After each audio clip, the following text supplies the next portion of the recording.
If you drive by Bill Sanders' farm near Meade, Washington, you might just miss something special. Llamas share a field with dinosaurs. Lions mix with meerkats. A Maasai warrior stands sentry in the backyard. Artist Bill Sanders' passion is in sculpting life-size animals out of bronze and steel. A heart transplant 10 years ago almost ended his career. The sad part is you can't tell if it's a good heart or a bad heart. And unfortunately, the heart that I got never let me dance or run or do anything. After the transplant, Sanders was forced to give up his bronze foundry that he had built in his barn.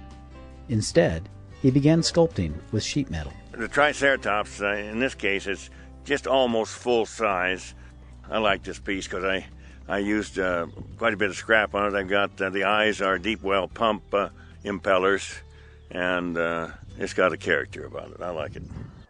Sanders prefers sculpting exotic creatures that can take him up to 6 months to create.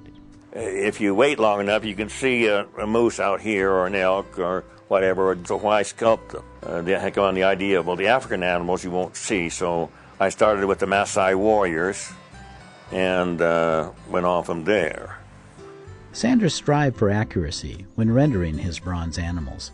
Of course, you start with the wax, and you use a wooden awl-like tool to form the little striations in the wax to give it the appearance of hair, and then you put in a few recessed areas, and it looks pretty authentic.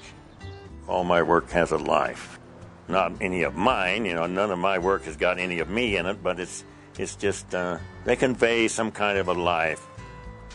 In his barn, Sanders has almost completed what will be his final large sculpture, a silverback gorilla. Yeah, this is my last major piece. I won't have with my heart failing the way it is, I won't have the strength to do any larger pieces or even this size anymore.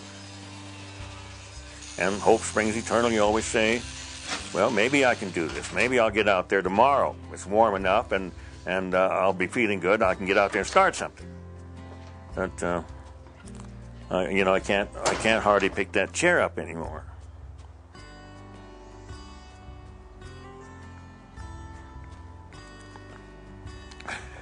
kind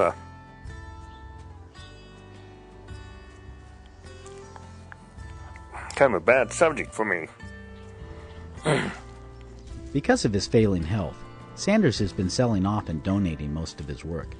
I figured, well, since I'm dying, I'll start donating all this stuff off. So I started selling off and donating off, and after I'm gone, I don't care what happens to it. The family will probably help sell it all for 10 cents on the dollar, but I don't care. See, I'll be gone. Sanders says having a legacy is not important to him.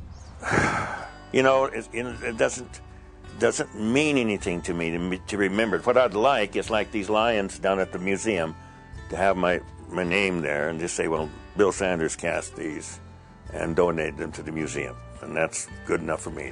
If your name is spoken, you live forever. And that's basically my philosophy.